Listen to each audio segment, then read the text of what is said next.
the little boy suddenly transformed into a bat. This day Fizz, still on vacation, came across the video. Furious that her son had nearly fallen to his death, she immediately called to confront Dra, who lied, saying they were at the castle. She warned him they'd better be, then transformed into a bat and raced back with her husband. Dra panicked and tried to hurry home, but just then the tower collapsed, destroying the entire vampire camp and reducing their hearse to ashes in the fire. Just as all seemed lost, the blob arrived on an electric scooter. The group clung to it like a lifeline and hopped on. They sped off, but before long, the blob suddenly needed to pee. Forced to wait, they watched as he relieved himself with a seriously split stream. When they got moving again, the scooter ran out of power. Dra had had enough, so he had Frankenstein blow into the blob. Using his massive lungs, Frank inflated him like a balloon, then let the air out in a burst, sending the group spinning and leaping forward at high speed. Eventually, they made it back to Hotel Transylvania, only to find Fizz had already returned. Before Dra could explain, she showed him the video. She was deeply disappointed by his dangerous behavior. She didn't care whether Dennis became a vampire, she only wanted him to grow up safe. She decided that after his 5th birthday, they would move to the human world. Soon,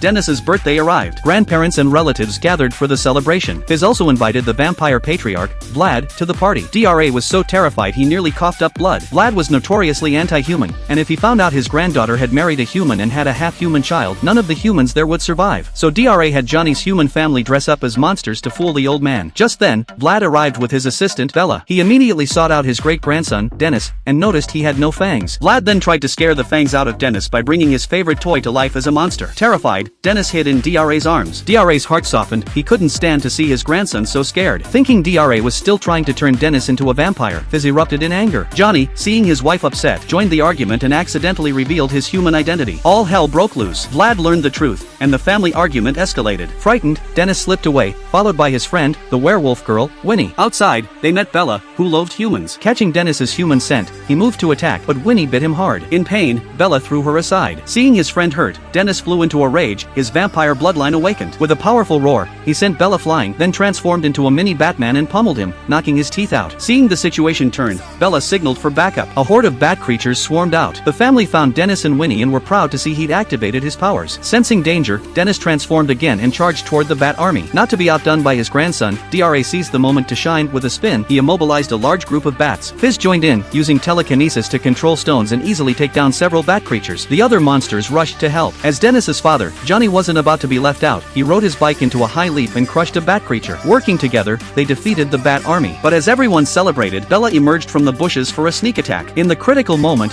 Vlad intervened, freezing him midair. Vlad shrank Bella down, and he fled in terror, only to be cornered by the young werewolves, who made him their new toy. After the chaos, Vlad had a change of heart. Gazing at his adorable great-grandson, he realized it didn't matter whether he was vampire or human. What mattered was the family living happily together. And so, they celebrated Dennis's birthday as one.